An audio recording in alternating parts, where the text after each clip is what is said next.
అకాల వర్షాలు అన్నదాతలతో కంటతడి పెట్టిస్తోంది. చేతికి అంది వచ్చిన పంట దెబ్బతినడంతో దిక్కుతోచని స్థితిలో ఉన్నారు రైతులు. అప్పులు చేసి పంటలు వేసిన కర్షకులు పంట నష్టపోయి దిక్కుతోచని స్థితిలో పడ్డారు. అకాల వర్షాలతో తెలుగు రాష్ట్రాల్లో పంటలు ఘోరంగా దెబ్బతిన్నాయి. వరి, మొక్కజొన్నతో పాటు ఉద్యాన పంటలైన అరటి, బొప్పాయి తోటలకు తీవ్ర నష్టం జరిగింది. ఉమ్మడి అనంతపురం జిల్లాలో ఈదురుగాలులు, వడగండ్ల వానకు 100 ఎకరాల్లో మొక్కజొన్న నేల కొరిగింది. అరటి తోటలు దెబ్బతిన్నాయి. లక్షలాది రూపాయల పెట్టుబడితో పండించిన పంటలు అకాల వర్షాల వల్ల పూర్తిగా దెబ్బతిన్నాయంటూ ఆవేదన వ్యక్తం చేస్తున్నారు రైతులు. అకాల వర్షాలు, వడగళ్ల వానలతో కడప జిల్లాలోనూ పంటలు ఘోరంగా దెబ్బతిన్నాయి. పులివెందుల నియోజకవర్గంలోని లింగాల మండలంలో దాదాపు 2400 ఎకరాల్లో పంటలు దెబ్బతిన్నాయి. సుమారు 40 కోట్ల రూపాయలు విలువ చేసే పంటల్ని నష్టపోయారు రైతులు. దెబ్బతిన్న పంటల్ని స్వయంగా పరిశీలించారు వైసీపీ అధినేత జగన్. అరటి తోటలకు వెళ్లి రైతులతో మాట్లాడారు. రైతులకు అందవలసిన సహాయంపై అధికారుల వద్ద ఆరా తీశారు.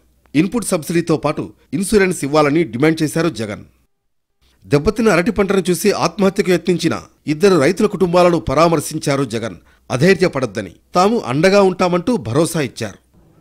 ఈ పెద్ద మనిషి చంద్రబాబు నాయుడు గారు రైతులకు ఇవ్వాల్సిన ఇన్పుట్ సబ్సిడీ ఖచ్చితంగా ఇవ్వాలి. ఇన్సూరెన్స్ సొమ్ము కూడా ఖచ్చితంగా రైతులకు అందరికీ కూడా రావాలి. ఏ రైతన్నకు కూడా ఇవి రాని పరిస్థితి ఎక్కడైనా ఉంది అని అంటే మాత్రం ప్రతి రైతన్నకు నేను ఒకటే చెప్తా ఉన్నా, కళ్ళు మూసుకుంటే సంవత్సరం అయిపోయింది, కళ్ళు మూసుకుంటే మరో 3 ఏళ్ళు ఓపిక పట్టండి. వచ్చేది మన ప్రభుత్వమే. మన ప్రభుత్వం వచ్చిన 1 నెలకే ప్రతి రైతన్న ముఖంలో సంతోషాన్ని చూసేటట్టుగా వాళ్ళకి రాని ఇన్సూరెన్స్ను ఇప్పిస్తా, ఇప్పుడున్న ఇన్పుట్ సబ్సిడీ ఇస్తాను. ఇవ్వడమే కాకుండా ప్రతి రైతన్నకు 2023లో ఏ రకంగా ప్రతి రైతన్నకు 50,000 రూపాయలు మళ్ళా ఇచ్చినట్టుగా ఆ డబ్బు కూడా మళ్ళా ఇచ్చే కార్యక్రమం కూడా ఖచ్చితంగా రైతన్న. శ్రీ సత్యసాయి జిల్లాలోనూ పంటలు ఘోరంగా దెబ్బతిన్నాయి. తాడిమర్రి మండలంలోని పలు గ్రామాల్లో ఈదురుగాలులతో కూడిన వర్షం పడింది. అరటి చెట్లు వాలిపోయాయి.